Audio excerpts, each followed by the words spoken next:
Hello everyone, কেমন আছেন সবাই? আশা করি সবাই ভালো আছেন। আল্লাহর অশেষ রহমত আমিও ভালো আছি। আসলে আজকে আমি কিছু কথা বলবো বলে ক্যামেরার সামনে আসলাম। বিষয়টা হচ্ছে, অনেকে বিদেশে আসার জন্য অনেক চেষ্টা করেন, আসতে পারেন না। আসলে বিদেশে যারা আসতে চায় তাদের মনের মধ্যে অনেক খুশি যে আমরা বিদেশ যাব, কিন্তু বিদেশে কি রকম সেটা আসলে মানে এখানে না আসলে বোঝা বোঝা যাবে না। সেজন্য আমি মনে করি কিছু কথা আপনাদেরকে শেয়ার করলে হয়তো আপনারা উপকৃত হবেন। তো আমি বলতে চাচ্ছি যে যারা বিদেশে আসতে চাচ্ছেন তারা অবশ্যই কিছু না কিছু কর্মদক্ষতা অর্জন করে তারপরে আসবেন। আসলে প্রবাসের মধ্যে ভাই, মানে যে প্রবাসে আসে না সে কখনো বুঝবে না প্রবাস কি জিনিস। তো সেজন্য আমি দুইটা কথা আপনাদেরকে বলতে চাই।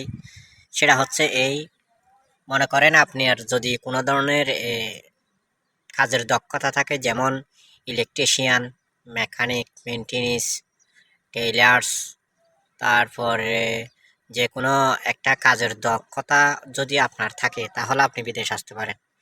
আর না হবে যদি আপনি কিছু জানেন না, মনে করেন বাড়িতে এদিক ওদিক ঘোরাফেরা করে খাইছেন, হয়তো বাবার টাকা পয়সা আছে, বা একটু স্বচ্ছ পরিবারের ছেলে, লেখাপড়া করছেন, পড়ালেখা করছেন, মানে কোনো কাজকর্ম করেন নাই, বা আপনার কোনো ধরনের কাজের যোগ্যতা নেই, তাহলে আপনি বিদেশে আসার কোনো দরকার নেই। কেননা আপনি যে দেশের মধ্যে যেগুলা করে ভাতগুলা অন্ততপক্ষ ঠিক মতো খাবারগুলা খেতে পারেন, কিন্তু বিদেশের মধ্যে সেটাও পারবেন না।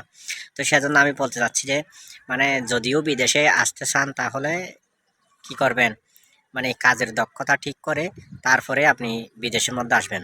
না হলে শুধু শুধু এসে ভাই অনেক কষ্ট। কারণ প্রবাস জীবন এমনটাই যে আপনি ছোটকাল থেকে এই পর্যন্ত নিজের কাপড়গুলা কখনো ধুয়ে দেন নাই, সেগুলা কিন্তু নিজে এখানে এসে কাজকর্ম করার পর যখন বাসায় আসবেন রাত্রিবেলা, তখন নিজে থেকে ধুয়ে পরিধান করতে হবে, রান্না বান্না করতে হবে। তো সেজন্য বলতে চাচ্ছি সবকিছু চিন্তা ভাবনা করে আপনারা বিদেশে আসবেন। তো আজকের ভিডিওটা এ পর্যন্ত। যদি কারো উপকৃত হয় প্লিজ কমেন্টে জানাবেন। এ পর্যন্ত ভালো থাকবেন। আসসালামু আলাইকুম।